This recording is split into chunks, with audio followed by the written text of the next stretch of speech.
이번 주 설교는 그 이수관 목사님께서 그 사도행전에서 말씀을 하시고 그 어머니 날을 맞아서 또 특별 설교를 하시기 때문에 오늘은 그동안 저희들이 공부했던 사도행전을 한번 돌아보고 또 앞으로 등장할 그 바울 사도에 대한 그 배경을 좀 살펴보기로 하겠습니다.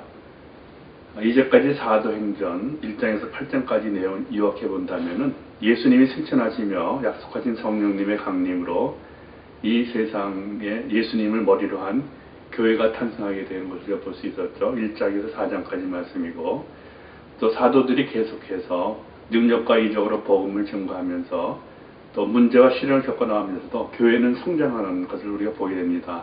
그게 5장에서 7장까지 말씀이죠.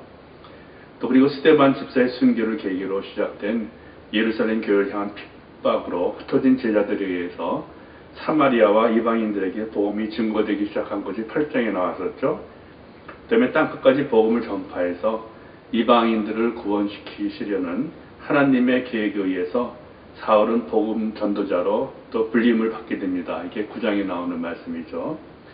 사도행전의 요절은 1장 8절 말씀으로 오직 성령이 너희에게 임하시면 너희가 권능을 받고 예루살렘과 온 유다와 사마리아와 땅끝까지 이르러 내 증인이 되리라 하신 그 말씀은 우리가 먼저 상고해 봤었죠. 사도행전은 두 부분으로 나눠볼 수 있는데 1장에서 12장까지는 그 베드로의 활동사이고 또 13장에서 28장까지는 바울의 활동사입니다. 첫 복음의 청중은 유대인들이었었고 그 다음에 또 10장에서 12장에서 복음은 이방인에게도 증거되기 시작합니다. 또 사도행전 13장부터는 복음은 세계로 퍼지고 있습니다. 유대인에게 전한 베드로의 메시지에서 두드러지게 하는 말은 회개라는 말씀입니다. 또 이방인에게 전한 바울의 말은 믿으라라는 그런 말씀이죠. 이 책을 가르쳐서 또 성령의 행적, 증인의 행전이라고도 말합니다. 초대교인들이 증거한 중심 내용은 그리스도의 부활이었습니다. 이것은 바울을 회개시킨 진리이며 바울이 전한 복음의 힘이 되었습니다.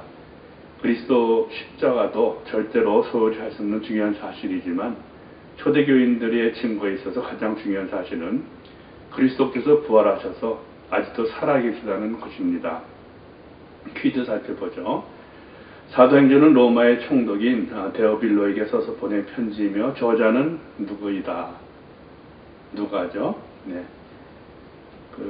이제 9장부터 등장하게 되는 이방인들을 구원하시려는 하나님의 계획에 의해서 복음 전도자로 불림받은 바울의 이름의 뜻은 헬라어 표기로 작은 자란 뜻입니다. 그의 히브리 이름은 사울입니다. 다메섹 도성에서 예수님께서 부르셨을 때도 사울아 그렇게 부르셨죠. 9장 4절 말씀. 또 다메섹에 있는 아나니아라는 제자를 불러서 이 다섯 사람을 찾으라 했을 때도 그를 사울이라고 소개했습니다. 바울의 출생지는 지금 터키 당시 한 지방의 도였던 길리기아의 도읍지 지도에서 알 수 있죠. 다소에서 태어났습니다. 다소는 바사 제국이 통치할 때는 총독의 거주지였고 헬라가 통치할 때는 수리아 왕들이 거주하던 곳입니다. 목조와 면직 사업의 중심지로 알렉산드리아와 같이 동서양을 문화가 교차하는 곳이었습니다. 바로 이런 문화적 배경은 바울이 이곳에 자라면서 아람어, 헬라어, 로마를 배울 수 있었고 디아스포라 유대인들의 전통적인 교육관에 의해 손으로 할 수 있는 기술, 곧 장막을 만드는 일, 텐트 메이커로서의 기능을 배웠고 이런 나중에 복음을 전하면서 자기가 쓸 것을 스스로 해결하는데 크게 쓰이는 계기가 됩니다.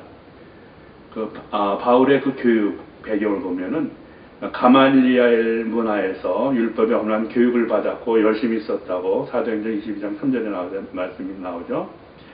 청결한 양심으로 선조 때부터 섬기던 하나님을 섬기고 또 할례를 받았고 자랑할 만한 베냐민 집하고 율법으로는 열심히 있는 또 교회의 선대에서 핍박하던 바리새인으로서 결점이 없는 사람이었습니다.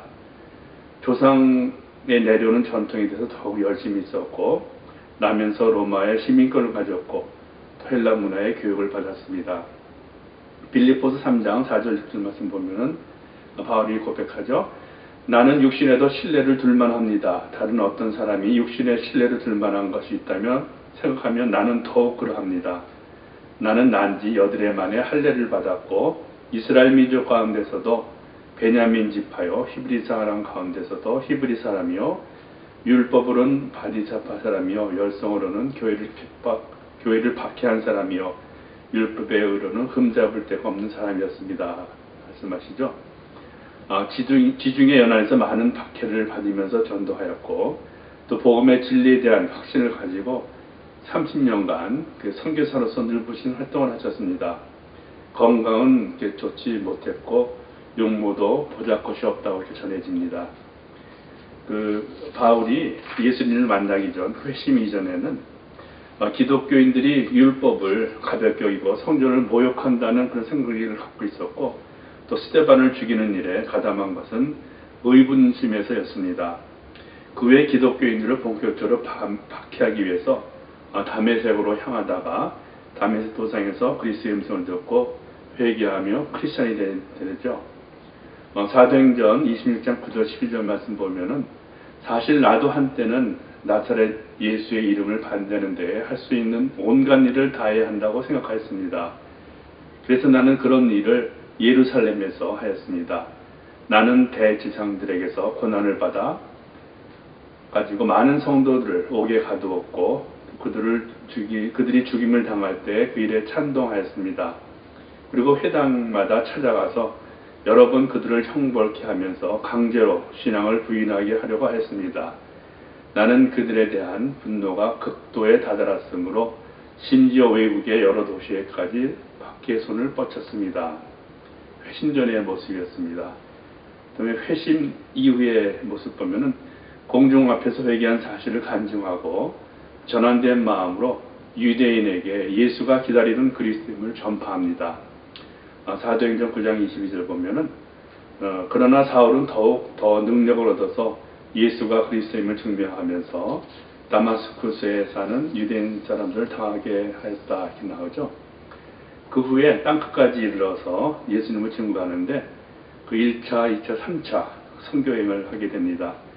1차 선교행을 보면은 바르나바와 같이 마가를 데리고 안디옥에서 출발하여서 구브로 섬을 경유하여 소아시아 중남부 지방의 유단 회당을 순방하면서 거기를 발판으로 선교합니다.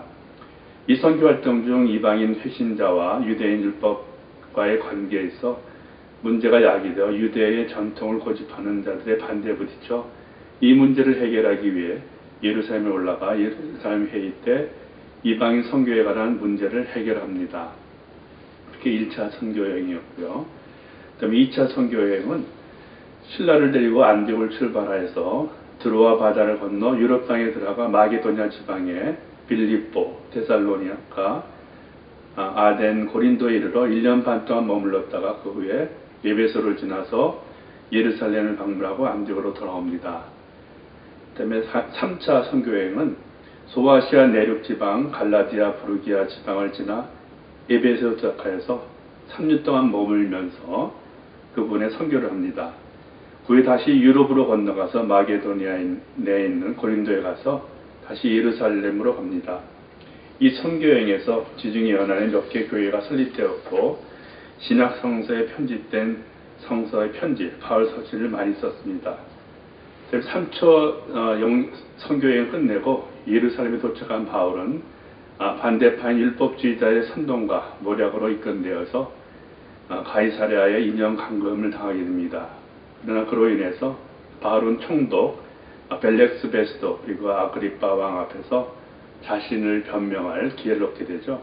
그 후에 로마 황제 가이사에게 상소하여서 지중해를 건너서 또 로마로 가게 됩니다. 이게 사도행전 21장 17절에서 24절 27절에 있는 그런 내용이죠. 그래서 이 바울의 1차, 2차, 3차 선교여행은 다음 본문을 보면서 더욱 자세히 살펴보겠습니다. 참고로 사도행전을 중심으로 본 그 바울의 행적을 도표를 만들어 봤는데 한번 참고해 보시고요. 바울의 저서는 잘 아시는 것처럼 그 편지, 학자 간에 약간 차이가 있지만 일반적으로 로마서에서 빌레몬서까지 13편의 편지를 말합니다. 세분화해서 이제 세 가지로 나누는데 4대 서신, 거기에는 로마서, 고린도전서, 고린도후서, 갈라디아서가 포함되고요. 옥중서신, 우리는 에베소서, 빌립보서, 골로새서, 빌레몬서, 목계서신, 디모데전서, 디모데후서, 디도서 이렇게 볼 수 있죠. 이 편지의 목적은 초대교회의 삶과 신앙을 발전시키는 데 있어서 매우 중요한 역할을 했습니다. 신학의 서신들은 여러 목적으로 기록되었고, 그 다음에 대표적인 그 목적을 살펴보면은 제자들을 만들기 위해서 서신서를 편지를 썼습니다. 1차적인 목적은 새로 입교한 교인들을 제자의 길로 인도하는 것입니다. 이 목적을 위해서 서신의 저자들은 신입교인들에게 예수를 본받고 또 저자를 본받고 또 교회 지도자를 본받고 돌보아야 할 다른 기독교인들의 본의될 것을 권면합니다. 그다음에 기독교인들은 죄된 삶에서 돌이켜 그리스도에 합당한 삶의 길로 나갈 것이 요구된다는 그런 내용도 그 로마서, 고린도전서, 골로새서, 데살로니가전서, 베드로전서에 포함되어 있죠. 또 서신들은 기독교인들에게 불신자의 핍박 속에서도 믿음을 지킬 수 있도록 용기를 불어넣어 줬습니다. 히브리서, 야고보서, 베드로전서 거기에 나오죠. 또 거짓된 가르침에 맞서 경고하는 수단으로 이 편지를 또 썼습니다. 갈라디아서, 골로새서, 요한일서, 베드로후서, 유다서 이런들이 그런 편지들이죠. 그다음에 또 질문에 대답하기 위해서 편지를 썼습니다. 서신들이 쓰인 또 다른 목적은 교회에서 일어나는 여러 가지 문제에 답변하기 위한 것이었습니다. 성과 결혼, 그 고린도전서 7장에 나오는 얘기죠. 또 우상에 바쳐진 고기를 먹는 문제, 고린도서 8장에 나오는 얘기고, 또 성령의 은사, 고린도서 12장, 죽은 자의 부활, 고린도전서 15장, 그리스도 재림 이전의 죽은 자들의 운명, 데살로니가전서 4장, 이런 여러 가지 문제들에 대한 그 답을 해주기 위해서 서신서를 썼습니다. 이러한 목적 이외에도 서신서들은 이 도시 저 도시를 다니며 전달하는 기독교인들을 추천하는 그 추천서로도 쓰였습니다. 로마서, 고린도에서 고린도 후서에 나오죠. 또 재정적인 도움을 호소하는 그런 편지도 있었고, 또 바울 사도가 여행을 계획을 밝히는 그런 내용도 있습니다. 또 오해를 해명하기 위해서 편지를 썼고, 또 서신서들은 저자들이 교회에 있지 않을 때 교인의 신앙심을 북돋우기 위해서, 그리고 수신자들과의 돈독한 관계를 위해 쓰였는데, 이것이 좀 더 일반적인 목적이었습니다. 이제 앞으로 바울 사도의 그 행적을 보면서 어떻게 또 그리스도의 복음이, 예수님의 부활하심이 증거됐는가를 계속 살펴보기로 하겠습니다. 네, 은혜로운 성경 공부하시기 바랍니다.